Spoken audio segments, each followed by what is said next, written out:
Hello. Thank you for joining me today. This is the OT meeting room, and I am Deborah Battistella. I'm an occupational therapist. I have been furloughed from a part-time acute care position in early mobility, and I teach full-time in an occupational therapy assistant program.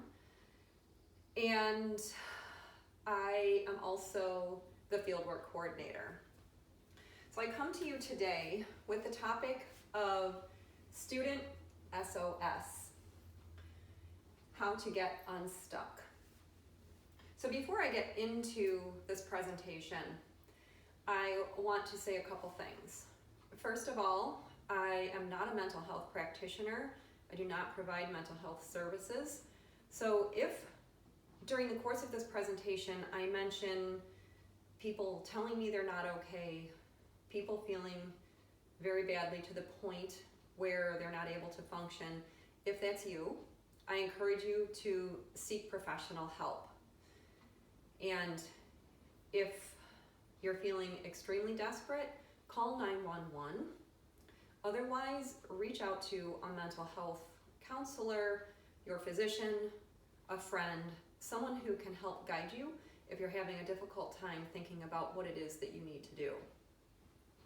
The other thing I want to talk about before I really get into this topic is I am basing the videos that I make on my YouTube channel on comments, questions, concerns, areas where people would like to grow in, conversations that I have or I view on Facebook, different places in social media where I focus my attention, places where I think meaningful conversation is occurring.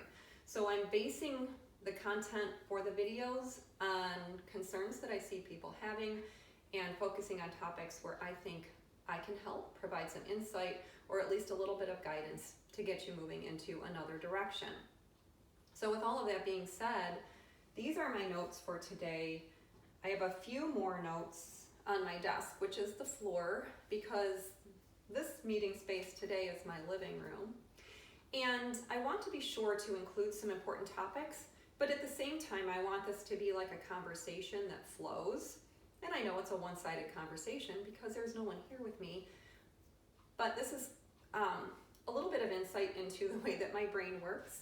And I think that I have lived enough of life with some very interesting experiences, some challenges and successes where I think that I can help you. And that's my intention, to help guide you into a next step. So with all of that being said, the reason for today's topic, student S.O.S, is because I've been teaching online now, which is a different way, a different media from how I normally teach, but it doesn't really change student concerns. However, it seems like the intensity of student concern is greater than when we're normally meeting in the classroom. And that may or may not be true, I don't know. But some students have been saying, if I say, how are you guys doing? I'm okay. And then topics that come out are people feel overwhelmed, and sometimes people say I'm not okay. And I get a little bit stuck in that moment because I don't know if it's appropriate for me to say, oh, would you like to talk more about that right now in front of the entire class? And so sometimes I say nothing, which doesn't make me feel very good. Other times I do remind students of my office hours, of the supports that we have in place in our department. And I don't know, it doesn't really feel like enough. And so I'm creating this video today, hoping that it gives you some information, I can give you some guidance so that you know what to do and can take some action for yourself. So I'm going to start with the rules of the presentation. So the rules for this presentation are excellent rules for life as well. First of all, suspending judgment. Judgment, I have learned, is not helpful in terms of if we're super critical. So I know that we're always judging on some level and making assessments. But outright judgment, where you're looking at a situation or a person to be critical and find out what's wrong and why this won't work for me, and and all of this, that is not helpful. So another way that I have found to look at life is to take myself out of the judgment piece, because I realize that I don't live in anyone else's shoes. My view of the world is from my experience of life, from the knowledge that I've chosen to gain, the areas of life that I interact in. And so this is true for all of us. So we don't know. We don't know what other people are going through. We don't know if a situation is truly the only way that a situation can be. So in order to suspend judgment, it can be helpful to have a different set of terms that we use, something that causes us, that we can say out loud, that causes us to think differently about a situation. And so something that a friend of mine taught me years ago is when you see something and it's a little shocking to you, or it kind of goes against your natural nature of how you would do things, the way you would live, drive, do life, you can say, "Isn't that interesting?" And by looking at an experience, making an observation from the point of interest, it leaves you with a much more open mind. And so my new words that I leave for you are, "Isn't that interesting?" So I ask that you suspend judgment today during this presentation. The second rule is to eliminate the word "but" and incorporate a new phrase, "yes and." So I'm an entrepreneur. I don't talk a lot about that because I haven't actually launched my product, but I'm getting very close to launching. And so I decided for my own self, it's time for me to really start thinking of myself as an entrepreneur. And in that vein, I took a class last year. It was a great class. So the State University of New York at Buffalo is located pretty much in my backyard, and they have the Center for Entrepreneurial Leadership. And they offered a class to women and minorities. And it was such a great class. And I took the class because I know that I need to change the way that I think about some things, and I don't have a business degree. And why not learn a little bit about business and how to be an entrepreneur? So the very first day of that class, our instructor told us a new way of thinking. Eliminate the word "but." So the word "but," it stops us in our tracks. And it really is a good clue into your own thinking, of your own limited thinking, and it closes you off from possibilities. Isn't that interesting? And he said, rather than when somebody gives you a suggestion, or if we're having a class talk, a conversation about solving some problem or learning about something, instead of saying "but" and then giving your response, you can say "yes." Because when we say yes, we are acknowledging that that is a way of looking at something. Yes is a way of doing something. Then, when we incorporate the word "and," we're saying, here's another way. And so this yes and way of thinking opens us up to new possibilities.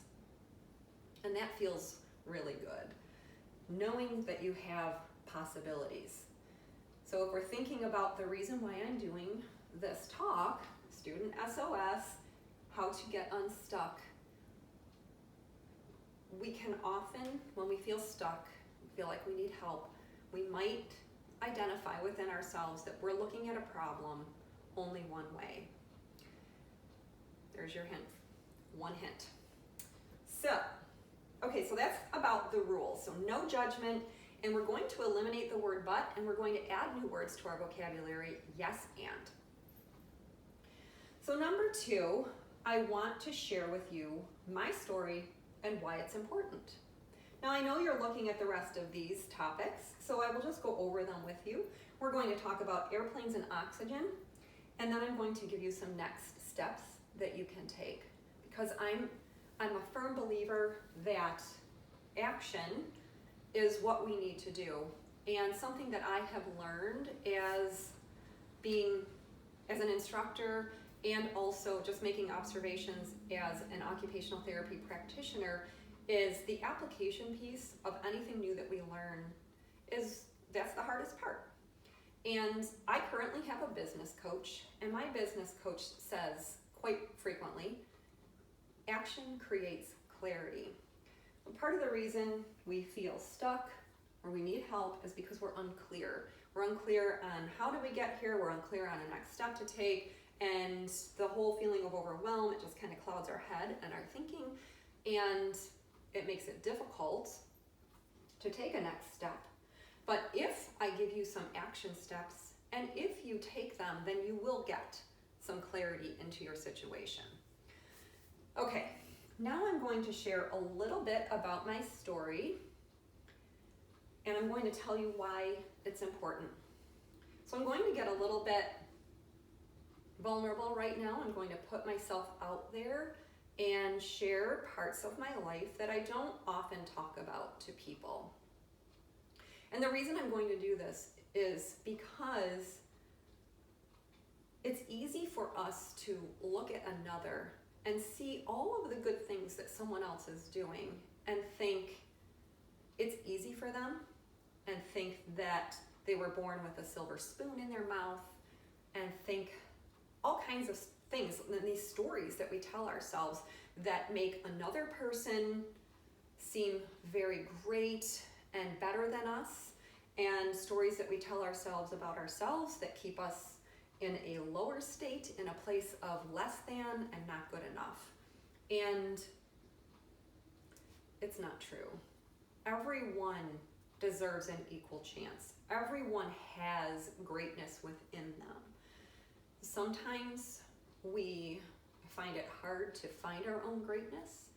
Sometimes we don't know how, and sometimes we need a little bit of help. And so I'm hoping, my goal is that sharing my story with you will encourage you to help yourself and take some action that you need to take. So this goes back a long time ago. I grew up in a home that we would consider to be very dysfunctional. And that's all I'm going to say about that. Now here I am in high school, and this is a long time ago because I'm a little on the older side, even though I know I don't look it, and I've yet to feel like I act old, but I have some life experience under my belt, let me tell you. So, and I'm exiting high school, my parents are in the middle of a divorce, it was not a pretty situation. And so, in terms of college, let me go back a little bit. High school was a struggle for me. I never viewed myself as capable. Thinking was hard. All of my classes were hard. And I didn't have a ton of friends. I had a few very good friends, and I had some friends who were not such good friends. But you know, when you're in high school, you don't know this stuff. And so here I am finishing high school. I have to pick a college. No one really there are not a lot of people in my family who have college degrees. My father has a college degree, but a lot of the women in my family did not have college degrees. And so, you know, I felt like I had to pick a college, and I didn't know what to do, and my parents were getting divorced, and it was messy, and then I had a boyfriend, and boyfriends were very important to me at the time. And so I picked a local community college, and I went to school for business, because in high school I did like the business courses. I liked accounting. I did well in it.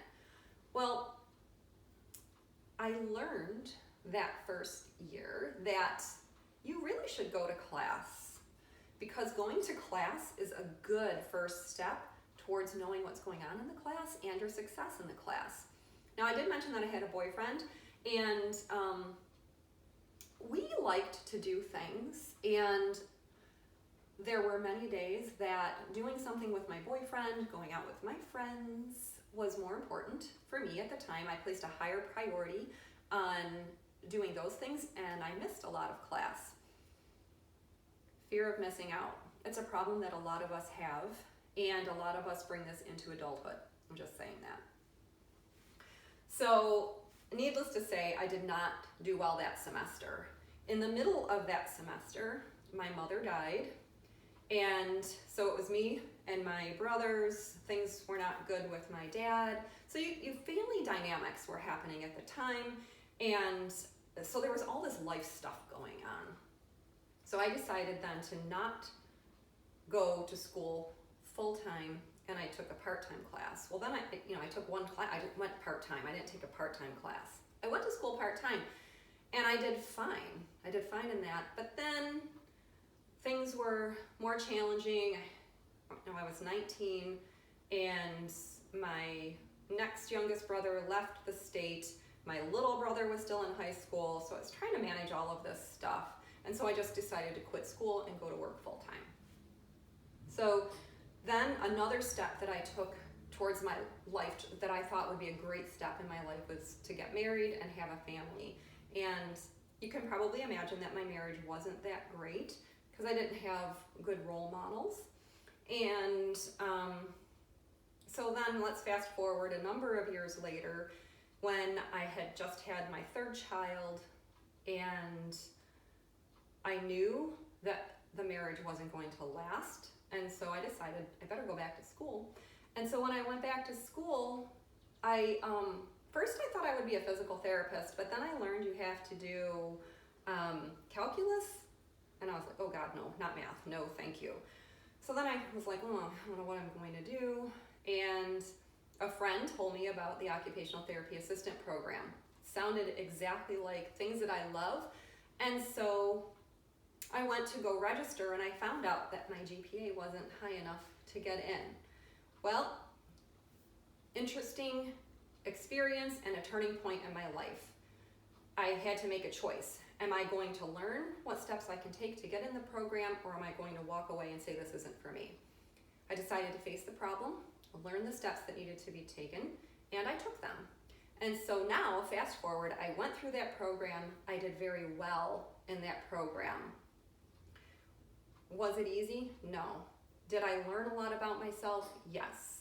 And I learned that I needed to study. I needed to show up. I needed to dedicate time to my studies, writing papers, studying with others. There were a lot of strategies that I took to succeed. Well, in that course, I fell in love with learning because I learned that I could learn. So my OTA education experience was very different from my high school experience. And I'm telling you these things so that you know that you can do these things too. So I continued on. I got my bachelor's degree in anthropology. That was another major challenge for me because in OTA school, I was always told this, and this is what you have to do. The exams were multiple choice. Oh, so nice. Not so in anthropology. I had to learn how to think. I had to learn that there are multiple answers to problems, and more challenges for my brain. There were times that I wanted to quit because it felt so hard. And I didn't because I wanted the degree more. And then I went on to get my master's in occupational therapy, which by the time I got there, school was a lot better in terms of feeling easy. Was it easy? No, but it felt achievable. Maybe that's what I want to say. It felt achievable. And I knew that I would end up with my master's in occupational therapy. And so I'm telling you all of that to tell you that my life wasn't always easy. And life is full of ups and downs. And there are things that go on in life. We are always presented with situations. And how we handle ourselves, how we manage ourselves, how we help ourselves is often key to success. So now that you know, I'm really no different than any other person living in this world. I've just taken action to help myself. And there is one more thing that I want to say about taking action. It can be scary. Like fear, we get afraid of so many different things, and fear, living in fear can paralyze us, and it can help us stay stuck. And I want to help you not be stuck. So while my story is not really about me, the reason it's important is I want you to feel a connection to me, and I want you to know that if I can do it, if I can get through school and I can do well in school, then you can too. If I can have other successes in life, then you can too.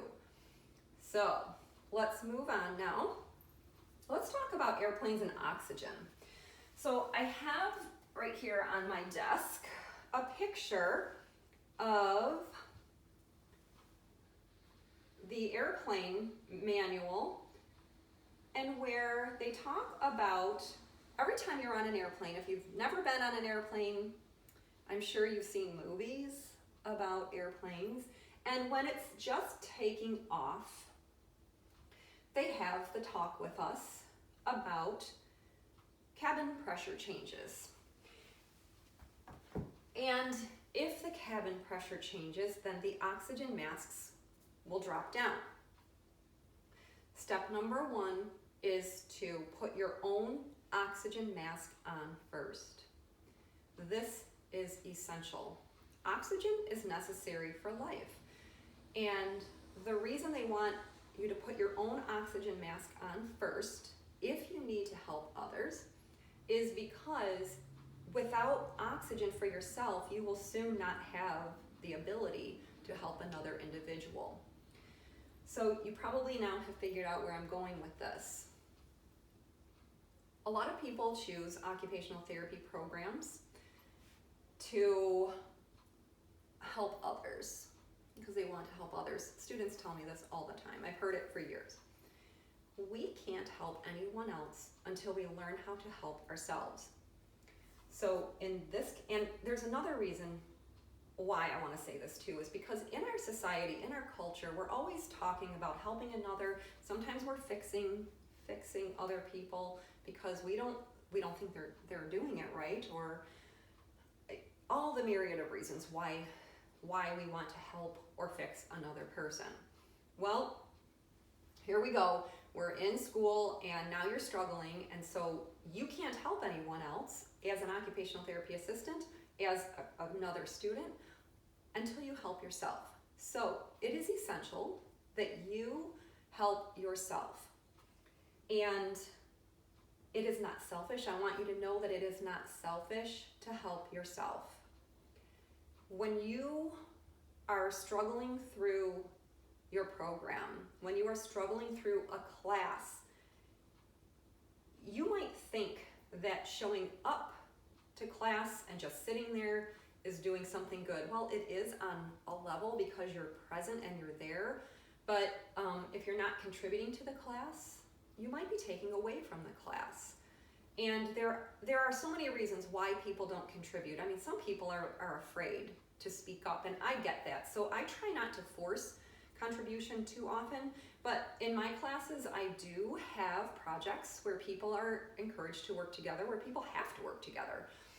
And so if you're not showing up as your best self, if you're not doing your work and bringing your work to a group, then you're not really helping the group. And I'm not saying these things to make you feel bad. I'm telling you, these are some signs to look for, and what it's like to be the experience of the other in the group, and just for some self-awareness so that you know if you need to help yourself or not. And we always need to be helping ourselves. I'm a firm believer in knowing yourself well. That's another topic for another day. So you're going to now, in this SOS session, you're going to put on your own oxygen mask, and you're going to help yourself. So let me get my notes from my desk. And I want to give you some action steps that you can take right now. So the first thing you need to do is take a hard look at your situation. It might be scary. It might feel really, really scary to do that. And I think that's a reason why a lot of people avoid looking at their situations. But facing this fear and taking the look, it helps you know the reality of the situation. A lot of times we create these stories. I mentioned stories earlier in this presentation. A lot of times we create stories that aren't true. So if you can be honest with yourself and take a look at your current situation, then you will know what you need to do. And here's a case where this action of looking hard at your situation will create clarity and it will help you know what the next steps are to take. So you can begin by looking at a class that you think you're not doing well in. Take a look at your grades, figure out your GPA, and ask yourself the question, is it possible for me to pass this course based on what's remaining, what's left to do? Is it impossible for me to pass this course at this point? So what I would do is I would make a list. I would probably make a chart. I'm a chart person. It helps me to keep information organized in my mind. So I would probably make a chart with the course listed on one side and the can I pass, yes or no on the right side. That will give you the big picture of all your classes. Once you do that for each class, then you can add up all of your grades and see if your GPA is sufficient for you to move on to the next level of your program. So here we have some yes or no answers. So what you're going to do next is failure imminent? Or is failure a possibility? This is like a decision tree. Am I going to fail? If you are going to fail, or if you think failure is a possibility, and beyond thinking, if the grades demonstrate that failure is a possibility, I would get some help right away. And where you can reach out for help are individual course instructors and your department head. So personally in our program, the best place to go is the department head if you think you're going to fail, if you definitely know you're going to fail. Go right to your department head and they will help you sort through what needs to happen, what actions you need to take. I want to say don't try to make these choices by yourself. Don't just quit going to class.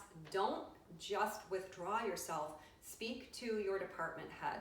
This is especially important for OT and OTA programs or any allied health program because it impacts your ability to come back in. You may not be allowed to go back in. There are just all these things that can happen. So don't take an action like that without speaking to the person in charge of your department.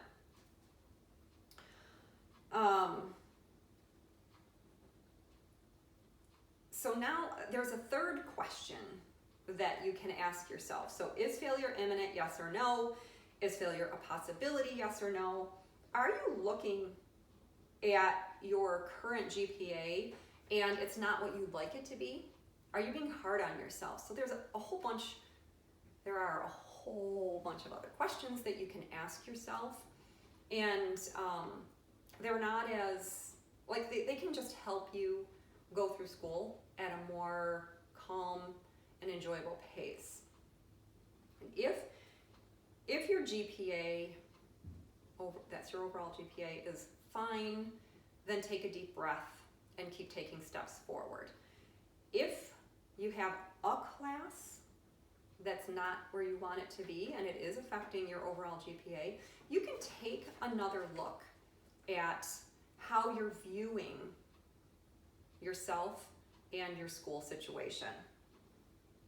So now with any of these possibilities, if failure is imminent, you have to talk to your department head.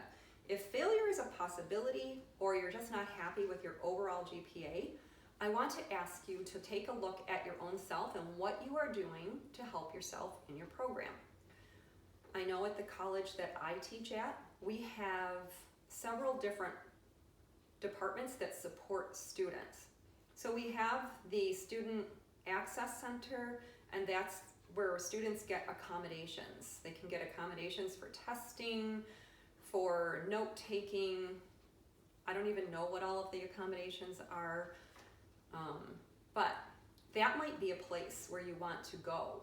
Because if you find yourself getting stressed out in an exam, for example, that it's hard for you to think during an exam, then advocate for yourself and go to the Student Access Center and have a conversation with somebody. We also have student counseling services at our college, and they're called different names in different departments. And so I encourage you to reach out to your college, your department, and find out what are these counseling services. Sometimes we need counseling, and I want to just say let's again eliminate judgment. Let's not judge ourselves and say and think in terms of the stigma associated with the need for counseling. Because if you don't help yourself, sometimes there's nobody who can.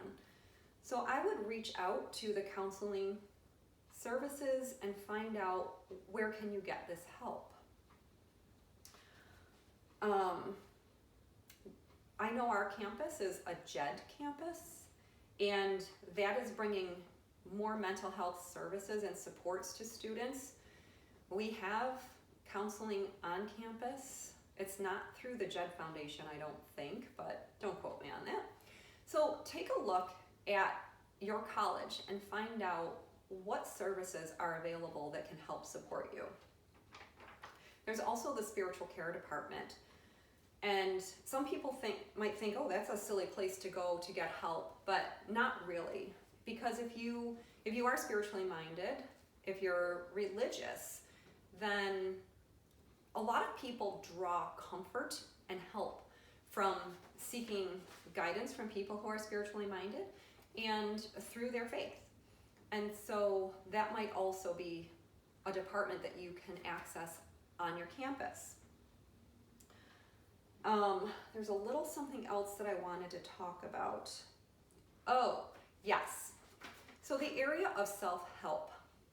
Are you doing things to take care of your emotional state and to keep yourself in a place where you're able to learn and complete your schoolwork? So I encourage you to look at your environment, your physical environment where you're doing your work. Is it messy and disorganized? Clean it up. Because a messy environment is hard to work in. Papers are all over the place. It can be hard to find things, and it can just mentally make you feel scattered and cluttered. Are you doing things to keep yourself centered and grounded? Some people feel more centered if they exercise. And it's easy to say, oh my God, I've got all this going on. There's no way that I have time to exercise. Well, you do. You do have time to take a walk. So give yourself 10 minutes to go outside and take a walk. Give yourself 10 minutes to do 10 minutes of yoga or Tai Chi. However you exercise, whatever makes you happy. A lot of people think that meditation isn't for them. Meditation is a great way to clear your mind.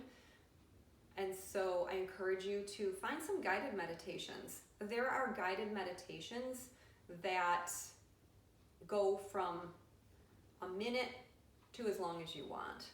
You don't have to meditate for hours at a time. It just calms your mind. Meditation isn't about stopping the thoughts. It's really about just quieting the mind. And so even if you spend some time in meditation and you don't think that you meditated, I encourage you to just try it and notice if you feel different, and to notice if you feel a little bit more clarity where you are able to take some academic action. Take a few minutes to connect with a friend. Another step you can take is budgeting your time.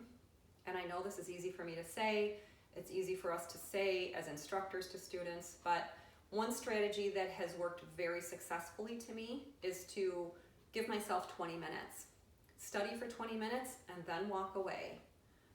Start writing a paper for 20 minutes. Give myself 20 minutes, because a lot of times if I just start something, I'm able to move beyond that 20 minutes. And so I encourage you to just take a 20-minute action step.